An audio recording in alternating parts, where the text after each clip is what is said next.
la une de ce journal, restructuration de l'Union sacrée en RDC. Félix Tshisekedi élargit le présidium de 6 à 40 membres pour renforcer la gouvernance. Et puis, violence à Nairobi, une manifestation contre une donation présidentielle se solde par des blessés et des arrestations après une répression policière.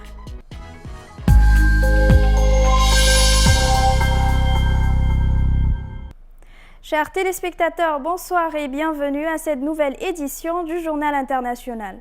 En République démocratique du Congo, Félix Tshisekedi restructure en profondeur l'Union sacrée de la nation. Le présidium, autrefois composé de 6 membres, s'élargit désormais à 40 membres.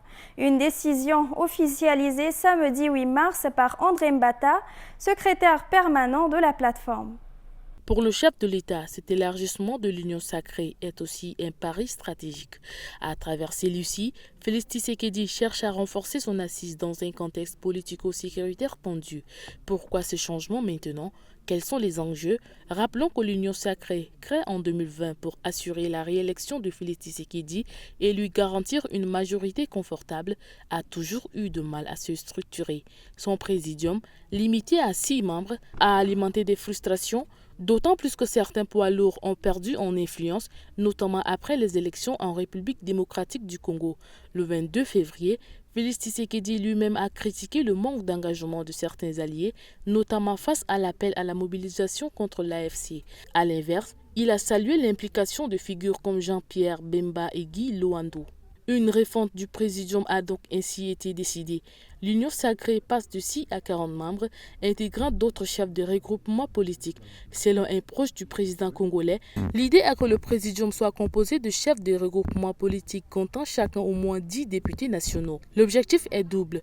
Réduire les contestations internes et éviter que certains leaders ne soient tentés de se rapprocher d'autres mouvements politiques. Cependant, cette réorganisation suscite des réserves au sein de la coalition. Certains contestent le format et demandent des ajustements. Félix Tshisekedi, lui, ne s'est pas encore exprimé, mais des consultations sont en cours. L'enjeu est clair. Il s'agit de stabiliser l'Union sacrée et s'assurer une majorité sans faille dans un climat politique et sécuritaire tendu. Après Bamako et Niamey, ce week-end, John Dramani Mahama a conclu sa tournée dans les pays de l'Alliance des États du Sahel à Ouagadougou ce lundi 10 mars. Entamée samedi au Mali, elle avait pour but de tenter de convaincre les 3 pays sahéliens dirigés par des juntes militaires de réintégrer la CEDEAO qui l'ont officiellement quittée à la fin du mois de janvier.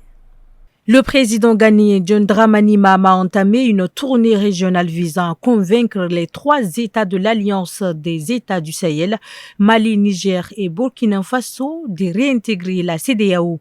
Après des étapes à Niamey et Bamako, il s'est rendu à Ouagadougou le 10 mars où il a été accueilli par le capitaine Ibrahim Traoré. Cette tournée est perçue comme un geste stratégique car le processus diplomatique a été lancé avec Traoré. Mahama cherche également à préserver les relations économiques avec ces pays malgré leur sortie de la CEDEAO. Le Ghana, qui ne fait pas partie de l'UEMOA, veut conclure des accords bilatéraux pour éviter les taxes sur les échanges commerciaux, notamment avec le Burkina Faso. Le maintien du statut du port des Tema face à la concurrence d'Abidjan et de Lomé est un enjeu clé.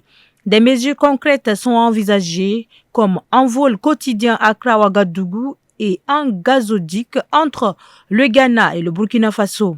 À Bamako et Niamey, le président ghanéen a exprimé son espoir de trouver un terrain d'entente, bien qu'aucune avancée notable n'ait encore été réalisée. Au Kenya, au moins 10 personnes ont été blessées et 38 arrêtées dimanche 9 mars. Une manifestation dans le quartier de Kasarani, dans la grande banlieue de Nairobi, a été violemment réprimée. Après un appel lancé sur les réseaux sociaux, quelques centaines de jeunes ont tenté d'entrer dans l'église du ministère de Jésus le Vainqueur pour protester contre une donation importante qu'elle a reçue du président William Ruto.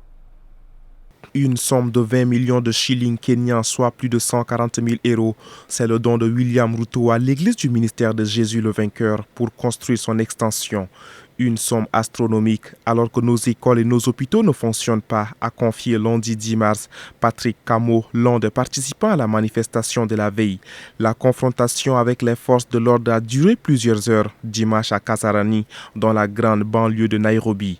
Dès l'aube, l'église du ministère de Jésus le Vainqueur était encerclée par des policiers. La messe a été avancée d'1 heure et écourtée de moitié. Les tirs de gaz lacrymogène ont duré jusqu'en milieu d'après-midi. Dimanche, Faith Odhiambo, présidente de la Société kenyane du droit, déplorait des violences policières. Les avocats de l'organisation se sont également vus refuser l'accès aux manifestants arrêtés. De son côté, le président du Kenya, William Ruto, persiste et signe. Il donnera de nouveau 20 millions de shillings à une autre église à Eldoré, dans la vallée du Rift. C'est un devoir moral selon le président qui considère que les manifestations de dimanche sont l'œuvre d'incroyants. En novembre, les églises catholiques et anglicanes kenyanes avaient dénoncé avec virulence la corruption du gouvernement Ruto et annoncé ne plus accepter des dons de la part des politiciens. En Côte d'Ivoire, la coalition pour l'alternance pacifique a été officiellement lancée lundi 10 mars à Abidjan.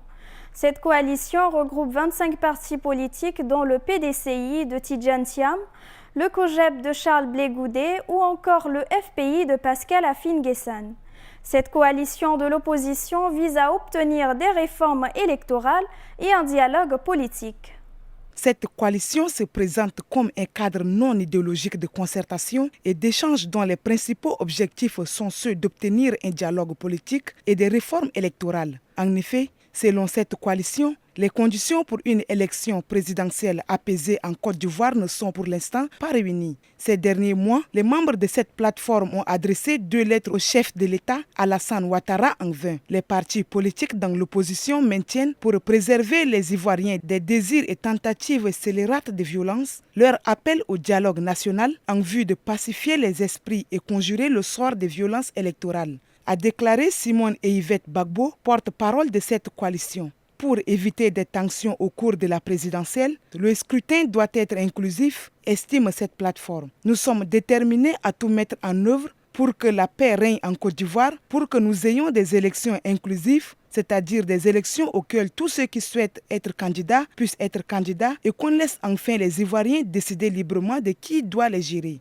a pour sa part déclaré Tidjane Thiam, coordonnateur de cette coalition. Le Parti des peuples africains Côte d'Ivoire, qui depuis le 14 juillet 2024 a initié une démarche similaire autour de Laurent Gbagbo, était absent à cette cérémonie. L'allocution télévisée d'Emmanuel Macron la semaine passée, durant laquelle le chef de l'État a évoqué la nécessité d'investir massivement dans la défense française et européenne, a suscité de nombreuses réactions dans la classe politique hexagonale.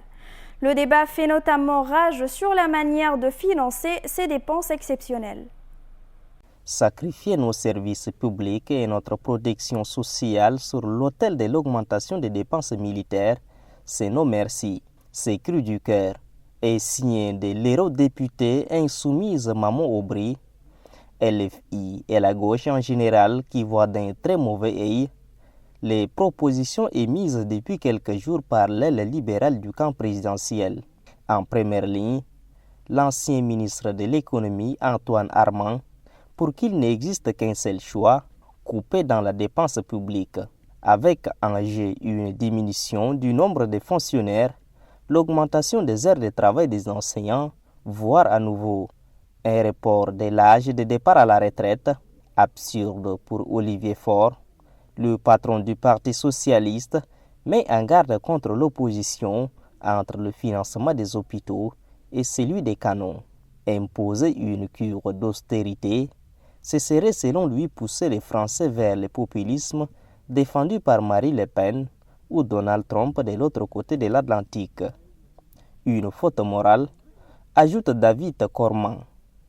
L'eurodéputé écologiste avance d'une alternative partagée, chose rare, par l'ensemble de la gauche, faire peser l'effort de financement sur les citoyens et entreprises les plus aisés, une option fiscale d'ores déjà rejetée par Emmanuel Macron. Mesdames et messieurs, ainsi prend fin notre édition. Merci de l'avoir suivi et bonne suite de programme.